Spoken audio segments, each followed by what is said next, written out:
not necessarily tribal or regional. I have said that.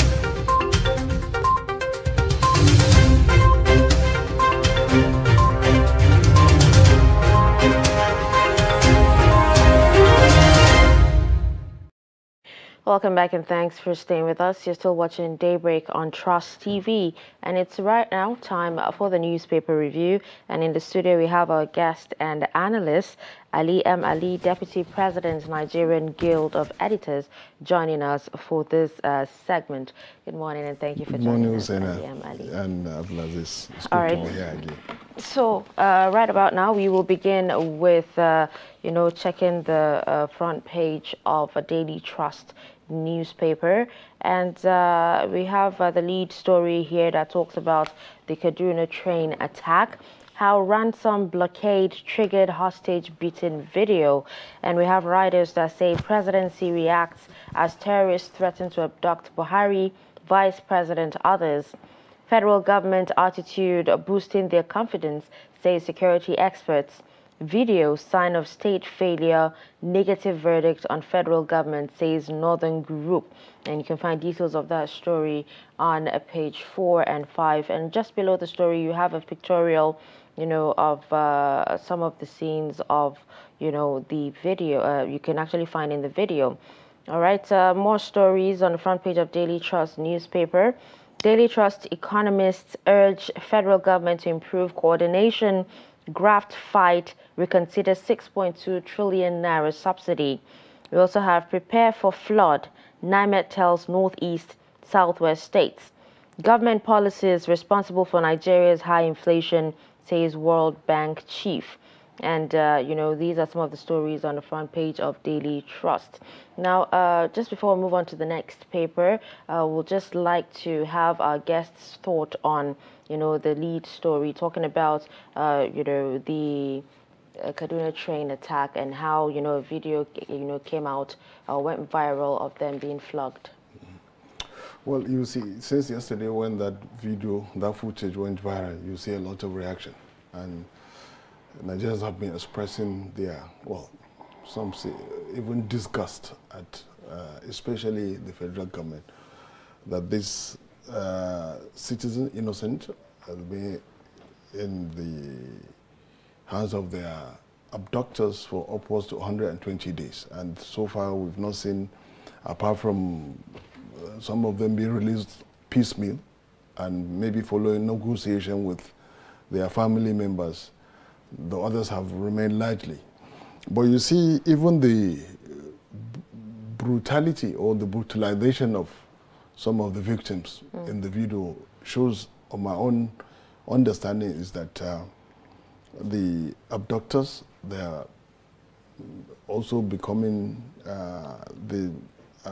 getting tired of having them in their custody because of the logistics involved there. I'm not much of a security expert, but as a reporter who at a point covered defense, defense issues, you will see that element of fatigue, both sides. They are fatigued and they want to cash out, like they say in everyday or street lingo. They want to cash out, want to move on, maybe to the next.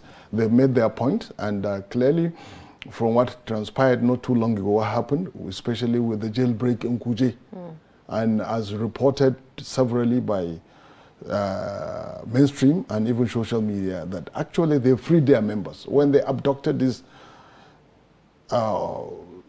innocent Nigerians going about their lawful business, and they wanted to strike a deal. In fact, in one of the footages they released, one of the videos is that the federal government is aware of their demand, that their commanders held in prison should be released. That wasn't so clear, but backstage, this was something that was making the rounds. And it's also one of the negotiators, Tukur Mamu, actually said so in public domains, in public space, that they wanted a prisoner swap. But after the daring jailbreak, when they subdued security forces at just a shouting distance from the federal capital, the Kuje prison, they freed their members, they still held on to this as a bargaining chip. And they're making, some say they're making tons of money. When the last cachet, if you like, of prisoners released, well, because they are prisoners of war now, released, some say I mean, up to 800 million naira was paid for their release in piecemeal. Now, look at the tactics now they are deploying now. It's all unheard of. Because you see they're not mere insurgents now. They're not mere elements of ISWAP. You see elements of banditry there. Normally, bandits are the ones who torture their victims. They make a grand display of how much they've tortured their victims because they want ransom. They want money. Bandits, when they kidnap, they are driven by profit. They want to make money. They are not looking to establish any territory. They are not trying to bring about their own version of their understanding of the religion, of the faith. So now you have a cocktail now of a mixture of bandit element and insurgent element and terrorist. A cocktail, so to say. Now, if you look at this latest video, and look at the torture there, it reminds you, it contradicts the account of one of the victims released, that while they were in captivity, and he dispelled the rumor, making the round that they were poorly treated, they were snake bites, and living in very terrible condition. That may be so, but then he said, look, they were being taken care of. Actually, they are being served meal with beef. That every now and again, a bull will be slaughtered for their nourishment. This is what he said. One of the victims released. Well, some people will say, sometimes when you're being held by abductors, the Stockholm syndrome actually afflicted him. And that's why he now was romanticizing his abductors. What I mean by that is that he spoke about them in glowing, flattering terms, if you like, that. And security expert will tell you that the modus operandi of ISWAP, normally ISWAP, unlike Boko Haram, ISWAP, they assume they take the shape of an existing terror group. Or they may be bandits, they may be people dissatisfied with the existing status quo. And that's why they come. They don't come, it's only when there is a chasm there is a gulf, there is a gap, then they fill in that gap, and then they take it and they up the ante. Now, if you look at that video, and then look at the message, normally when terrorists or bandits, when they do that, is because they want to drive maximum fear. And they've succeeded in doing that. They made their statement that they can take on the state at any moment. And that's what I wanted to ask. What do you make of their statement that they can abduct, even, they threaten to abduct the president, high-profile persons, including the governor of Kaduna, the senators, and all that. What do you make of that? Does that, to you, sound like that they are really emboldened, or because we have a writer in this Daily Trust story where security analysts are saying that it is the federal government's attitude that is, giving them confidence? Yeah, well, you say yes, because you see, when the state is being repeatedly challenged by non-state actors to the point of making the recent very daring foray into the territory right under the nose of the presidency. Abuja is where the president is domiciled, and the Kuje Bridge is just a shouting distance from the airport, from key security installations. The airport is one. The Air Force base is there, and then some military installation. So yes, they have demonstrated their capacity to launch lightning, and retreat fast. And yes, maybe they'll be emboldened, and then if they, at the rate they are going, they have demonstrated their capacity to do that. Don't forget, one of the most fortified barracks at a point fell under insurgents way back in 2014, the Giwa barracks in Maiduguri. It fell under the onslaught of even Boko Haram elements. And now ISWAP is the, if you like, the updated, if you like, upgraded version of Boko Haram. They are more interconnected. They have greater foreign support. Their allegiance is somewhere else. Boko Haram, you may say it was largely local. You understand? It's just like the difference between Hamas and Hezbollah. You understand? They are fighting for different causes, but when they unite, for example, if they unite, you know, then perhaps they become like one at a time. I think Newsweek or Time magazine said terror twin. So if they unite, then they could post. Yes, can they take on the state? I mean, the embodiment of the state. When you threaten the governor, or you threaten the president, you are literally taking on the state because they are embodiment of the state. Can they do that? Yes. Unfortunately, they may sound very far-fetched, but given the porosity and then the conspiracy surrounding their repeated incursion into government facility, into security facilities, yes, may not necessarily take the president as a prisoner, but the governors are exposed. Look at what happened. The advance convoy of the president, how it was attacked. Notwithstanding that it has been repelled. Since then, nothing has been heard. If it has been heard, I mean, even behind the scene, we've not had anything. As news people, as newsmen, sometimes you get occasional ego leaks. People will call you and tell you this is not for publication, or not, this is not meant to. Nobody so far as I know.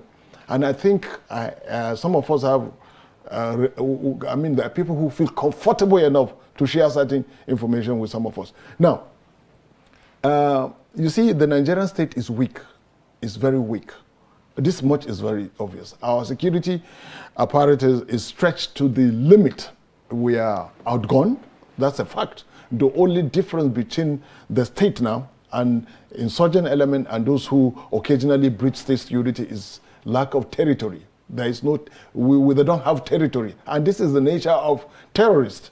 And the nature of insurgent elements, they don't have territory. They're trying to establish territory. Now they have taken over certain, if you like, forest, bushes.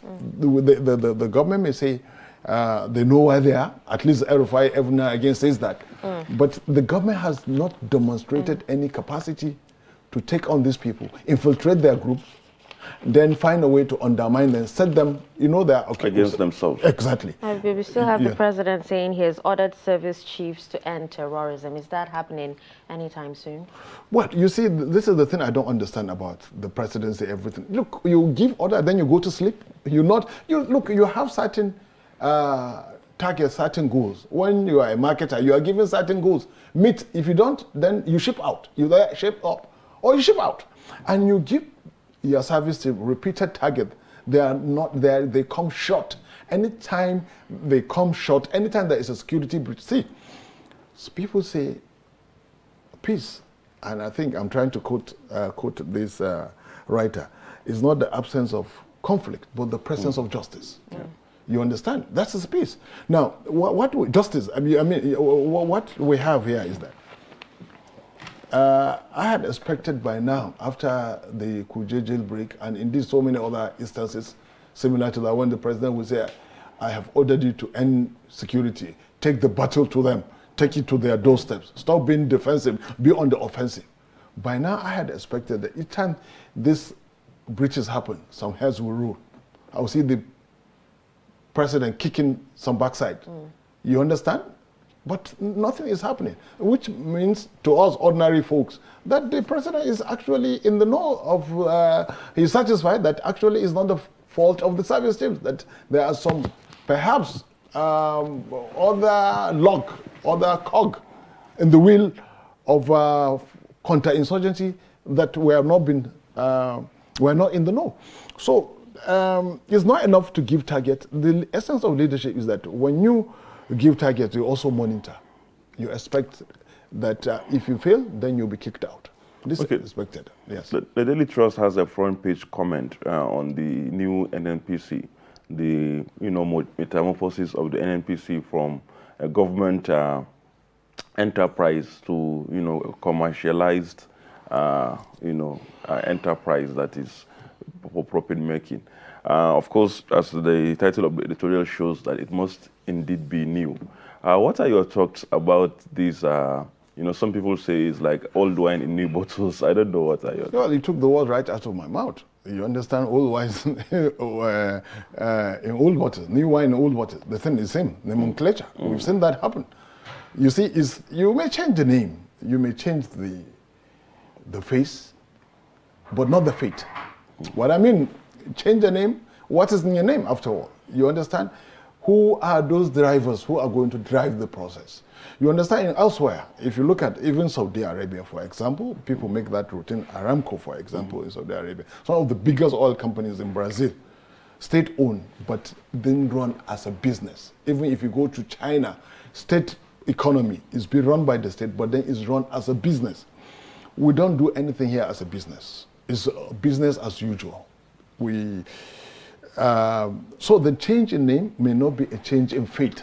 You understand? And then if you look at it very closely, actually, yes, you say in theory is something that should have been done yesterday. When one of the presidential candidates now is gloating over what he said. Look, I said I wanted to do this long time ago, and people kicked.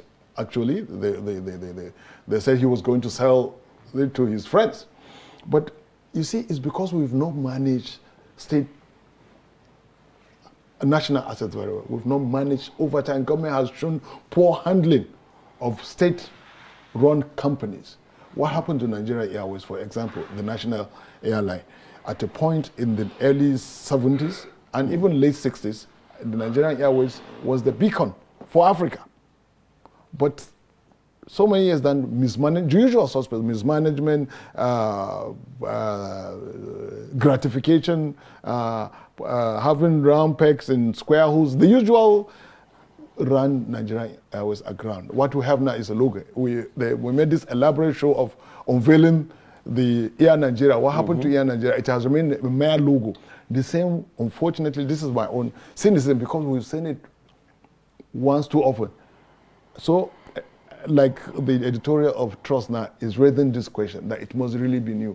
But who are the actors? Who are the actors, for example? Look at the PIA. Some of the provisions of the PIA actually give, room for the establishment of the new NNPC. But then some provisions of the PIA have been suspended. Like subsidy, for example. You see, before you get to where we are now, there are certain, when Saudi Arabia is running its own national oil company as a business, it doesn't wake up. There are certain steps, certain safeguards that must be put in place before you take on that. But it's a welcome thing, and we hope that someday, perhaps it will be run truly as a commercial enterprise, not as a privatized, because even look at when the government unbundled National Electricity, Nigerian Electricity, what do you call NEPA now? I've forgotten the name. National Electric Power Authority. Yes. Unbundled it, became PHCN, but to this moment, has power improved nationwide when it was unbundled? So this is the question we should be asking ourselves. All right, so let's move on to our next paper, which is Punch newspaper. And we have a story at the top of the page that says, blackout looms as electricity workers join NLC protest. We also have financial crisis. NCAA audits distressed airlines. Marginal fields operators may earn 4 trillion naira annually. ASU strike. Varsity unions back NLC pro-lecturers protests. We also have a lead story on a 1-hour interview. PDP challenges Tinubu again. APC says Asiwaju will floor Atiku. And we have writers here that says Tinubu should subject himself to a 1-hour interview. Atiku's camp insists. Atiku, capable of defeating anybody, he has nothing to offer. Says incapable of defeating anybody, he has nothing to offer, says APC spokesman. Just below the pictorial there, we have outrage as terrorists flog train abductees and threaten Buhari. 367,499 applied for 43,717 medicine slots, says JAM. Lassa fever, cholera kill 240. Experts express worry. Registered voters hit 7 million in Lagos, says INEC. We also have you must perform. Billionaire brother tells Osun governor-elect. Hypertensive man dies as bribe-chasing last-man man sees vehicle. Removal of subsidy. NNPC imports monopoly import monopoly will end queues, says marketers. And just a few more stories on insecurity here. Agric, just beside the nameplate, it says Agric imports exceed exports by 443 billion naira, and then Rep summon Minister BPE over power plant sale. Yeah, that's quite loaded. I don't know. Of course, this is the season. What do you make of this, the brickbats, so to speak, between the two most, frontline presidential candidates? What is expected is just that it's coming too early. The campaign have not started, but you expect that there will be, like you said, this brickbat between these two leading contenders. And, on a comic relief, if you ask, that these two people, and this is the way I think Nigerians should be very cautious, because they are one and the same. They are two sides to the same coin. Atiku, Tinubu at a point were soulmates. They, after all, formed the APC, but before then, Atiku, supported by Tinubu, ran on Tinubu's platform in 2007. So when these two people, these two masquerades now, actually, they are merely, for you, if you have the kind of sense of humor I have, I think, they are just merely entertaining us. You understand? They know each other, you understand? Because, but then it should concern us that they are raising, especially Atiku is raising this question about the state of health of Tinubu. That should be of concern to all of us. But at the same time also, Tinubu also is reminding Atiku that actually at a point he must have been the one who has suffered some kind of amnesia, memory loss, because he went back to history that in 1992 he was actually lobbying to be the running mate of yes, Abiola. So what, at that time, I'm not aware if Atiku was a Muslim, but I'm just saying, you understand? A rhetorical question, you understand? That, look, you were lobbying to, but you say 1993, 1992 was quite, it's a lifetime now, because a lot of young people who are voting now, they were not there in 1993, you understand? Most people are of voting age, some were not even born. Of course. But let's Nigeria not be confused about two of these gentlemen. They should look at the quality of their ideas and their issues, bedeviling the nation. Which one of them? Because Atiku is trying to make light of a heavy matter now. And the same way Asuwaju is responding in similar. When you say Atiku will be flawed, by APC, how?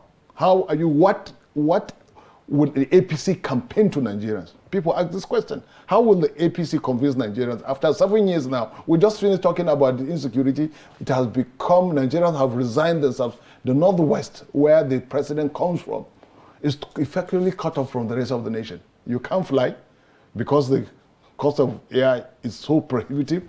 Going by road, you need all the praise you can get. You understand? But you say, yes, they're doing their best, the best they can. But that's the... So, between Atiku and Tinubu, it's going to be very interesting.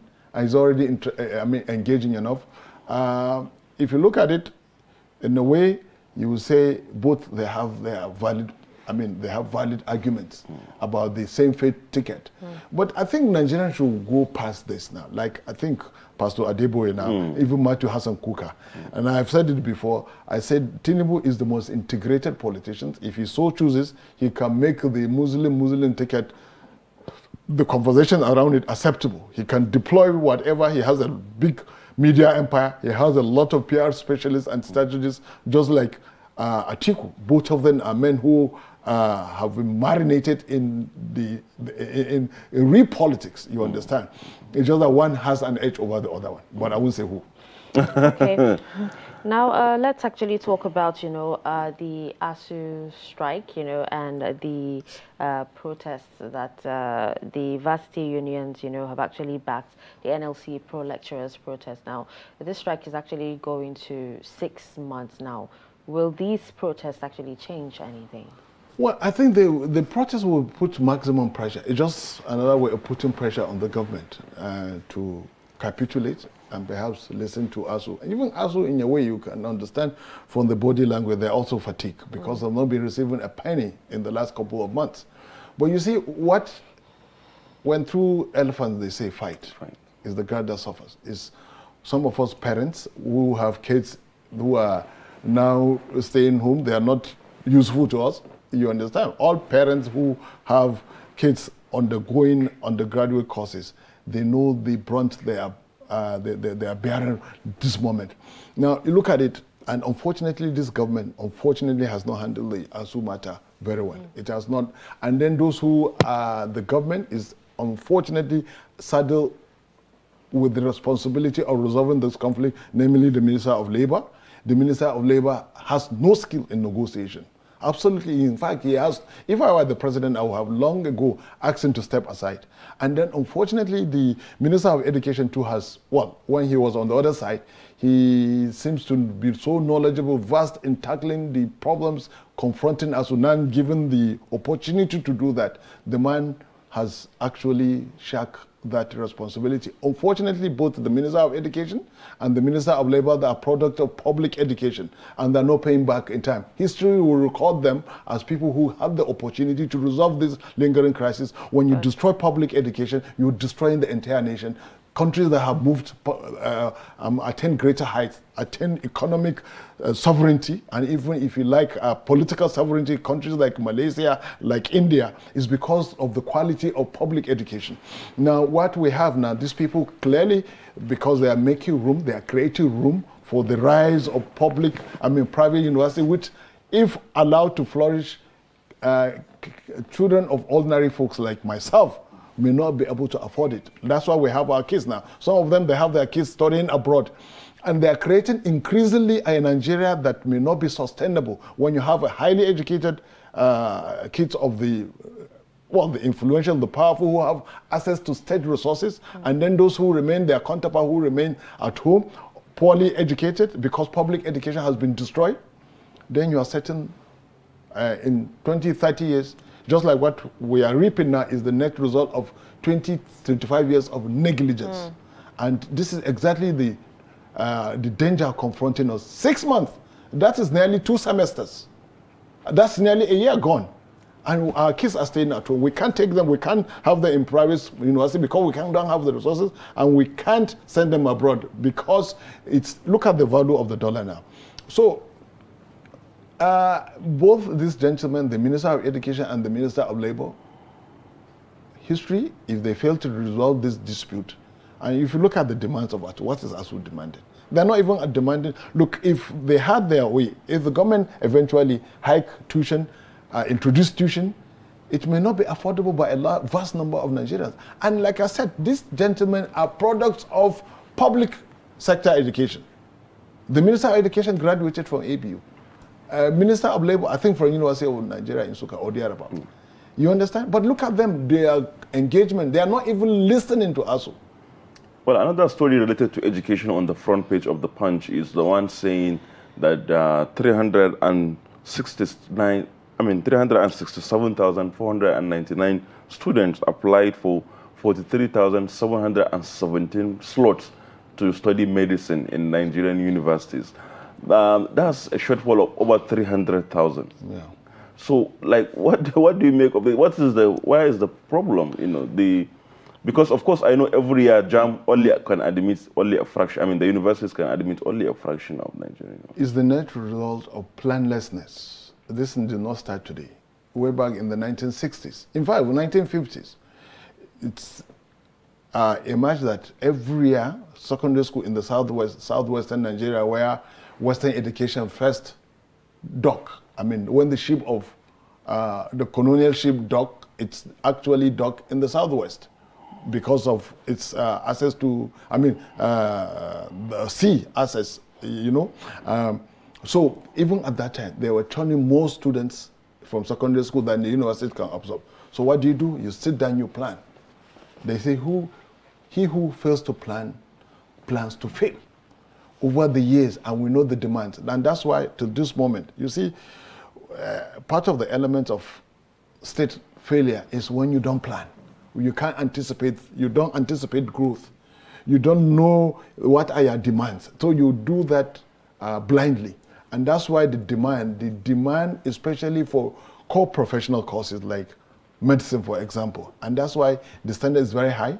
You'll find out someone scores 300, they still can't get placement in universities to study medicine because the demand is exceedingly high. And then what happened? The others are given courses not related to, maybe related to, in your way, medicine. You want to study medicine, you made the grade, but there is no slot there. You are given human anatomy, or you are given biochemistry. It has happened to one of my kids myself. You understand? So what I'm saying now is, it's not just in medicine alone, in other sectors too. Even some other courses, go to the social science, the demand to the demand to study mass communication now, by far. I mean, I'll strip the available post. If you go to universities like ABU, like Bayero University, UNILAG, the competition to study mass communication is as much as that of studying medicine. Go to law. So because public universities cannot cater, and it's because the government has not planned at all over time. Look at State University. Some people say they are lowering standard. I don't think so. The thing is that there is certain irreducible minimum standard that you cannot go below. But you see, we cannot really, unless we plan, expand.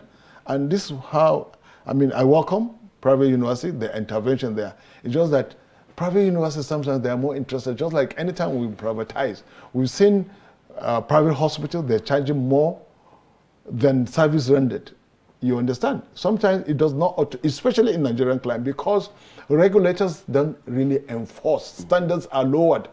The regulators themselves, they are also partisan. There are instances you go to some of these universities, private universities, they are no more than glorified secondary schools. You understand? But look at the quality of teaching there. In Sudan, Sudan is a very small country in terms of population, not landmass. But if you go to Khartoum now, and that's why you see this educational tourism, Nigerian students, if you go to Sudan, Sudan is an African country, in more ways than one. It's like Nigeria, especially northern Nigeria. The life there is very austere, very, if you like, challenging. The same, but then if you go to Khartoum, the quality, the number of universities in Khartoum, I think Khartoum alone, between Khartoum and Omdurman, something I'm trying to recall this city. Okay. Omdurman. You know, the university in these two places, the number of universities, they are far greater than the ones we have in Nigeria. And what is Sudan earning? They are making money because of educational tourism from Nigerian students, from parents who can afford to send their in Ghana here. Ghana, 30 years ago, Ghanaians were coming to study in Nigeria. Now Nigerians are going to Ghana. Every Nigerian student in Ghanaian universities, this fees he paid is used to fund 5 Ghanaian citizens. One single Nigerian, the fees they pay.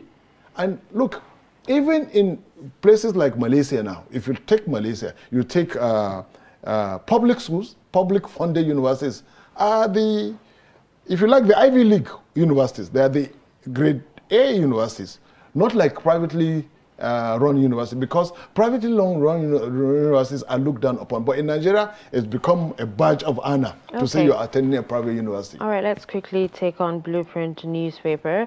You know, the lead story talks about, you know, the abducted train passengers. We also have a story on a Muslim ticket between APC and PDP. And then we have one on education as well. FG yet to meet our demands, says NASU and SANU.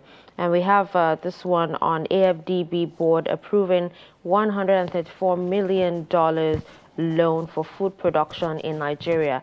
Now, on one hand, we actually have this happening. And then, you know, we have a story on Daily Trust again that says, you know, government policy is responsible for Nigeria's high inflation. And this is attributed to World Bank chief. Let's begin with the policies. You see, if you take, for example, the CBN. The CBN example, monetary policies of the CBN. In a way, they inadvertently fuel inflation. When the macro and micro monetary policy, this moment, you see the CBN will fix the value of the nation's currency and at the same time, fueling speculation and devaluing, because if you look at the nation's currency, realistically speaking, it should, as valueless as it is, look meant to. You understand? But then people will say a nation's currency is determined, well, as much as politics, also by production. What are we producing? That we are actually a consumer economy. And that's why we're having what we're having now, according to the World Bank. And then the World Bank is saying that, look, because, and which to me, I find that as absolute balderdash, that Nigeria's protectionist approach is actually responsible for what we have now, that you are protecting local industry. But what local industry do we have even now that we are protecting? I've never seen a laissez-faire, a more laissez-faire government. Not just this one, like Nigeria's government. It's not protecting anything. It says, go, market forces will determine. A nation that is grappling with supplies, you're not producing anything. You take it, even crude oil that is native to us, we can't refine that. And in the process, we're losing a lot of jobs. When you don't refine, you take crude and then you bring back the refined product. You know, the value chain there is lost. So you will say, sometimes the World Bank, when it says that Nigeria, look, even the US protects its economy. When you have this regular spat between China and US, it's because of protectionism. Every country wants to protect its citizens, its economy. So what are we talking about here when the World Bank is being tongue-in-cheek here? Now, going to the African, is it African Development Bank now? Yes, AFDB, you know, AFDB. Especially for me, in the light of our very, suffocating loan, you know, that we have borrowed so much, and now AFDB is lending us $134 million for food production. What do you make of it? You see the debt trap. I think I'm trying to by Fukuyama, the debt trap. Fukuyama, yeah, you understand? You see, this is how you get further into the debt trap. Unless you repudiate, and it takes a very strong will to repudiate foreign debt.